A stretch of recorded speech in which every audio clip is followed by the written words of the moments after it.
అభివృద్ధి పథంలో అందరూ బాగుండాలి, అందరూ దీంట్లో భాగస్వామ్యం తీసుకోవాలి అనే ఒక సదుద్దేశంతో ఈ పిఎం జన్మన్ కింద ప్రధానమంత్రి గారు దగ్గర నుంచి 550 కోట్ల రూపాయలు మనకు వస్తే 50 కోట్ల రూపాయలు మన ఆంధ్రప్రదేశ్ నుంచి, నరేగా నుంచి దాదాపు 500 కోట్ల రూపాయలతోటి ఈ రోజున అడవి తల్లి బాటని స్వాతంత్రం వచ్చినప్పటి నుంచి కూడా రహదారులు వేయని గ్రామాలకి ఈ రోజున డోలీ మోతలతోటి ఇబ్బందులు పడుతున్న ఆ పరిస్థితిని తొలగిస్తూ రవాణా లేని ఏజెన్సీ గ్రామాలని రోడ్లతో కలుపుతున్నాం.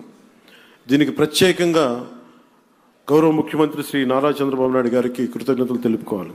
వారికి ఒకటే తెలియజేశాను, ఈ డోలీ మోతలు చాలా ఇబ్బందులు ఉన్నాయి సార్.